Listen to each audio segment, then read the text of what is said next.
ဒီတစ်ခေါက်မှာတော့ဂမ်ဘီယာနိုင်ငံရဲ့ထူးခြားတဲ့ဖြစ်ရပ်တချို့ကိုပြောပြပေးသွားမှာပဲဖြစ်ပါတယ်ပထမဆုံးပြောပြပေးခြင်းတဲ့အကြောင်းကတော့ဖန်ကော်လီရွေးကောက်ပွဲအကြောင်းပါဟုတ်ပါတယ်ဂမ်ဘီယာနိုင်ငံလွတ်လပ်ရေးမရခင်1960ခုနှစ်တွေကတည်းကဒီစနစ်ကိုကျင့်သုံးခဲ့တယ်လို့ဆိုပါတယ်အကြောင်းကတော့ရွေးကောက်ပွဲတွေမှာစာမတက်တဲ့ပြည်သူတွေမှားယွင်းမရှိမဲပေးနိုင်အောင်ဆိုတဲ့ရည်ရွယ်ချက်နဲ့စီစဉ်ခဲ့ကြတာပဲဖြစ်ပါတယ်ဒီစနစ်ကမဲခိုးလို့မရဘူးလို့လည်းဆိုပါတယ်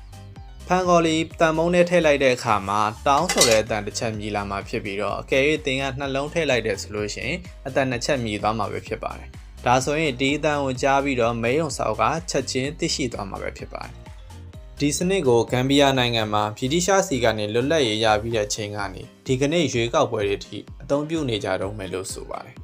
။နောက်တစ်ခုကတော့ AIDS ရောဂါကိုကုသနိုင်တယ်လို့ကြေညာခဲ့ပူတာပါ။ဒီကနေ့ခေတ်ဆေးပညာရှင်တွေအတွက်တောင်ခက်ခဲတဲ့ပုံစံတစ်ခုဖြစ်နေသေးတဲ့ဒီယောဂါကိုဂမ်ဘီယာနိုင်ငံကဆေးမီတိုတွေနဲ့ကုသနိုင်တဲ့အကြောင်းတကယ်ကြီးကိုကြေညာခဲ့ပူတာပါဒီလိုဖြစ်ရတဲ့အကြောင်းကအာဏာရှင်ရာယာကြမဲ့ကြောင့်ပဲဖြစ်ပါတယ်သူကနိုင်ငံကို22နှစ်ကြာအုပ်ချုပ်ခဲ့ပြီးတော့အုပ်ချုပ်ခဲ့တဲ့ကာလအတွင်းမှာထူးဆန်းတဲ့ကြေညာချက်ပေါင်းများစွာထုတ်ပြန်ခဲ့ပါတယ် AIDS ပျောက်တယ်ဆိုတဲ့ကြေညာချက်ကလည်းတစ်ခုအပါဝင်ပဲဖြစ်ပါတယ်